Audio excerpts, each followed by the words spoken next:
Assalamualaikum warahmatullahi wabarakatuh.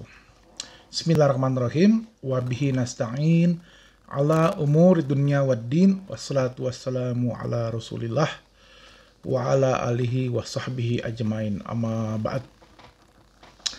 Selamat hari lahirnya Nahdlatul Ulama yang ke-95. Ini menjelang berakhirnya satu abad kiprah dan peranan Nahdlatul Ulama. Maka kita sebentar lagi, 5 tahun lagi ke depan akan memasuki abad kedua NU. Maka sebaiknya kita melakukan refleksi, apa saja tantangan dan harapan Jam'iyah dan Jamaah Nahdlatul Ulama.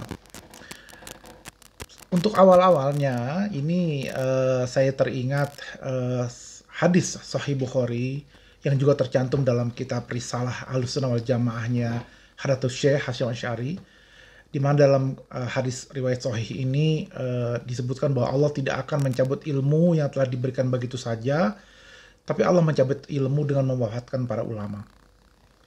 Karena itu tentu menjadi penting untuk menjadi pengingat buat kita semua, menjelang berakhirnya satu abad NU ini kita mengalami pandemi corona yang dampaknya luar biasa. Begitu banyak para ulama dan masyaikh serta habaib yang telah Allah wafatkan dalam kuasa dan kasih sayangnya Allah.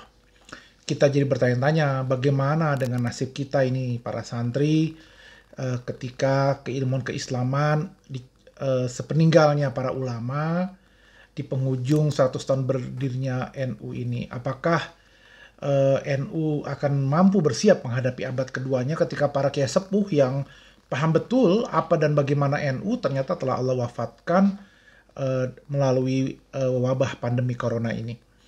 Untuk itu pertama-tama penting bagi kita merapatkan barisan, kita bergandengan tangan, saling menjaga khitoh Nahdlatul Ulama sebagai modal awal memasuki abad kedua NU. Perpecahan atau silang pendapat dengan saling sikut hanya akan melemahkan kita.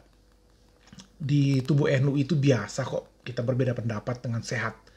Karena itu mari kita masuki abad kedua NU dengan persatuan dan kesatuan, bukan dengan perpecahan. Poin kedua yang ingin saya sampaikan adalah ada 3 program besar yang seharusnya memasuki abad kedua NU ini menjadi perhatian kita bersama. Yaitu yang pertama adalah bagaimana meningkatkan mutu dan kualitas sistem pendidikan kita, yaitu menginstitusionalisasikan Iqra. Yang kedua, bagaimana kita mewujudkan keadilan. Yang ketiga, bagaimana kita menjamin adanya kesejahteraan sosial. Saat ini ya, ini berdasarkan pengalaman menjelang 100 tahun pertama di NU. Saat ini siapa yang mampu menguasai soal pendidikan, menegakkan keadilan, dan menjamin kesejahteraan masyarakat, dia akan menguasai dunia. Nah, pada sisi yang sama, kita juga melihat peradaban dunia saat ini tengah porak-poranda akibat kerusakan tangan manusia, keserakahan nafsu berkuasa, ketimpangan sosial, dan satu sama lain bukannya saling bergandengan tangan memperkuat jamaah, tapi malah saling menegasikan. Maka sisi kemanusiaan kita menjadi semakin tercabik-cabik di abad 21 ini. Nah, kembali ke 3 program besar tadi itu, soal pendidikan, soal keadilan, dan juga soal kesejahteraan sosial, sayangnya NU boleh dibilang masih cukup kedodoran dalam ketiga bidang tersebut di 100 tahun pertamanya. Ini. Kampus UNU misalnya, Universitas NU yang baru dibangun dalam 5-10 tahun terakhir, ini seharusnya menjadi pusat kajian kelas dunia. Tapi saat ini tentu saja kondisinya masih tahap-tahap awal. Nah, pada abad kedua NU nanti, NU harus punya kampus yang menjadi rujukan pemikiran internasional. Begitu juga pesantren tentu juga harus terus kita pertahankan dan bahkan kalau perlu kita tingkatkan kualitasnya sebagai benteng dan benchmark dari pendidikan di Nahdlatul Ulama. Maka tadi program kedua adalah menegakkan sistem keadilan. Karena keadilan itu elan vital dalam Islam. Imam Al-Ghazali menekankan pesan keadilan kepada para penguasa, di mana yang menakjubkan beliau dalam kitab Ihya Ulumuddin lebih dahulu mengkritik para ulama, jadi mengkritik diri sendiri sebagai biang kerusakan rakyat dan penguasa. Paling tidak 2 kali belum menyebutkannya dalam kitab Ihya. Yang pertama dalam juz kedua halaman 238, Ma fasadatir ra'iyah illa bi fasadil muluk, wa ma fasadatil muluk illa bi fasadil ulama. Tidaklah terjadi kerusakan rakyat itu kecuali dengan rusaknya penguasa. Dan penguasa itu tidak rusak kecuali diawali dengan kerusakan para ulama. Nah, dalam kitab yang sama, kitab Ihya, juz 2 halaman 357, Imam Al-Ghazali melanjutkan penjelasannya bahwa rusaknya para ulama itu, kata beliau, karena kecintaan pada harta dan kedudukan. Jadi sesiapa yang terpedaya akan kecintaan terhadap dunia, kata Imam Al-Ghazali, maka tidak akan kuasa mengawasi hal-hal yang kecil. Bagaimana pula dia hendak melakukannya kepada penguasa atas perkara-perkara yang besar. Nah, Imam Al-Ghazali melakukan introspeksi kepada dirinya dan para sejawatnya. Sudahkah para ulama menjalankan fungsi dengan benar sehingga tidaklah rusak penguasa dan juga rakyat ini? Maka prinsip keadilan menjadi penting. Ulama tidak bisa berdiam diri saja jika ketidakadilan merajalela. Fungsi kritik tetap harus dijalankan oleh para ulama. Dan ini tidak bisa dilakukan jikalau Nahdlatul Ulama tidak independen terhadap penguasa dan pengusaha. Maka bagaimana mewujudkan keadilan yang sifatnya abstrak itu sehingga bisa terwujud secara konkret di masyarakat. Saya membayangkan bahwa memasuki abad keduanya NU nanti, kezaliman dan kesewenang-wenangan akan masih terus terjadi baik pada skala global maupun pada skala lokal. Pisau keadilan hanya tajam ke bawah tapi tumpul ke atas.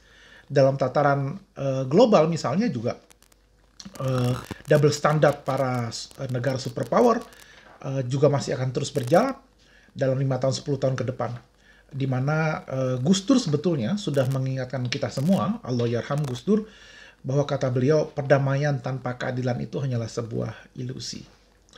Nah, hal yang ketiga tadi, program yang juga merupakan tantangan dan sekaligus harapan buat NU adalah bagaimana kita bisa menjamin kesejahteraan sosial, kesejahteraan masyarakat. Kenapa? Karena Al-Quran menegaskan agar harta itu jangan hanya beredar di antara orang kaya. Begitu juga perintah sholat seringkali digandeng dengan perintah berzakat. Nabi Muhammad SAW juga mengajarkan bahwa tidak dianggap beriman mereka yang tidur nyenyak, tetapi tetangganya kelaparan. Nah, NU harus bisa mensejahterakan warganya memasuki abad kedua NU nanti. Karena NU ini mayoritas, maka sejahteranya warga NU sama dengan sejahteranya bangsa ini. Ketua Umum PBNU, Kiai Said Agil Siraj, berulang kali mengingatkan ketimpangan sosial yang ada saat ini. Misalnya aset negara dikuasai hanya oleh 20% populasi. Tidak akan ada kesejahteraan sosial jika struktur ekonomi kita masih timpang semacam ini.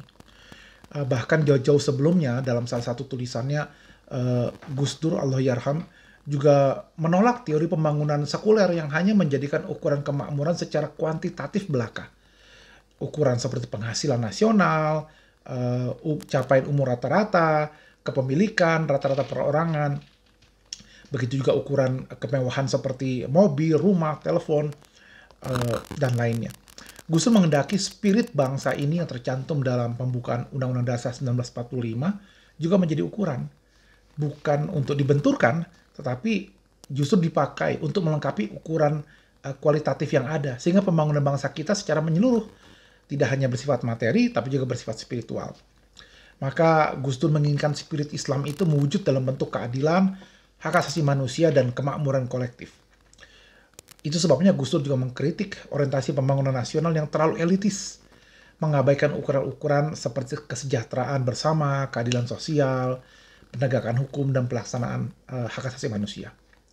Nah, jadi tantangan NU memasuki abad keduanya nanti adalah bagaimana mampu memberikan program yang konkret untuk mensejahterakan warga NU demi mengurangi ketimpangan sosial.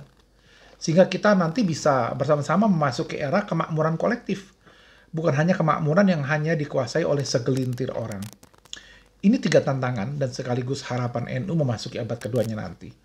Yaitu mari kita benahi sektor pendidikan, kita terus serta menegakkan keadilan, kita juga melakukan pemberdayaan masyarakat dengan program-program konkret guna mewujudkan kesejahteraan sosial.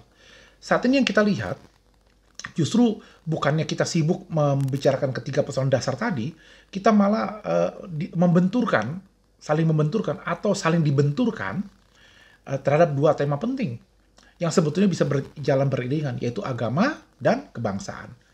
Ada satu pihak yang mengklaim paling beragama, paling soleh, paling alim, paling benar, paling masuk surga, dan ada satu kelompok lagi yang mengklaim paling Pancasila. Nah, maka terjadilah jualan emosi umat, ya, dan juga ada politisasi agama, dan ujungnya adalah mimbar agama kehilangan kesakralannya. Nah, ini yang kemudian memalingkan perhatian kita dari hal-hal yang lebih besar sebetulnya. Karena itu warga NU tidak boleh terjebak dalam upaya yang tadi membenturkan atau dibenturkan terhadap tema-tema agama dan kebangsaan. Kita harus lebih bicara hal-hal yang substantif dan hal-hal yang lebih besar memasuki abad kedua NU nanti, yaitu persoalan pendidikan, persoalan keadilan, dan persoalan kesejahteraan sosial. Terakhir, ada 5 tokoh awal berdirinya NU yang karakter dan perannya akan selalu ada dalam perkembangan Nahdlatul Ulama. Kelima karakter dan peran tokoh ini sangat penting. Kalau salah satu saja tidak ada, maka pilar NU akan goyah. Yaitu yang pertama adalah karakter dan peran tokoh semacam Syekhuna Khalil Bangkalan. Ini adalah tokoh pertama di mana peran beliau sebagai pemberi restu. Ini adalah tokoh spiritual di belakang berdirinya NU. Maka di tubuh NU masuk abad kedua nanti tetap selalu dibutuhkan para kiai, para masyaikh yang menjadi tokoh spiritual, pemberi restu di belakang segala macam kegiatan Nahdlatul Ulama. Yang kedua adalah adanya tokoh sekaliber Hadratus Syekh Hasyim Asy'ari, di mana peran dan karakter beliau ini adalah pengetuk palu berkumpulnya jam'iyah dengan jamaah. Beliau disegani karena keilmuan dan kewibawaannya. Maka perlu ada tokoh-tokoh yang juga seperti ini, yang kemudian bisa mengambil peran dan dihormati dan disegani karena ilmu dan kewibawaannya. Yang ketiga adalah Mbah Hasbullah. Beliau ini adalah penggerak roda organisasi, maka perlu ada karakter dan tokoh NU yang berperan seperti Mbah Hasbullah, di mana disegani karena kedalaman ilmunya dan juga keluasannya dalam bersikap. Yang keempat adalah tokoh yang melakukan peranan seperti Mbah Bisri Samsuri. Disegani karena beliau ini, Mbah Bisri, kukuh pada aturan fikih. Beliaulah benteng tradisi keilmuan NU. Maka kita membutuhkan tokoh-tokoh semacam ini dimasuki NU abad kedua nanti. Dan yang terakhir, yang kelima adalah Kiai As'ad Situbondo. Beliau ini adalah simbol kepatuhan santri pada kiai, pembawa pesan dan restu Syekhuna Khalil kepada Hadratus Syekh. Maka kitalah para santri, kita harus meniru sikap dan peranan dari Kiai As'ad Situbondo saat NU berdiri dulu. Nah, di setiap masa, kelima peranan karakter para tokoh ini silih berganti akan selalu ada. Inilah 5 pilar tokoh yang harus secara kokoh terus kita jaga. Maka para tokoh-tokoh NU akan terus berbagi beban dan berbagi peran menjalankan lahan pengabdiannya masing-masing demi kemaslahatan umat. Sekali lagi, selama kelima peran tokoh dan karakter tersebut selalu ada, maka NU akan terus berjalan melanjutkan pengabdiannya pada agama, bangsa, dan negara. Demikian sumbangsi pokok pikiran yang bisa saya sampaikan memenuhi permintaan panitia. Sekali lagi, selamat harlah NU yang ke-95. Semoga Allah yang Maha Rahman dan Maha Rahim selalu beserta kita dalam setiap langkah kehidupan kita. Wallahul muwaffiq ila aqwamit thoriq. Assalamualaikum warahmatullahi wabarakatuh.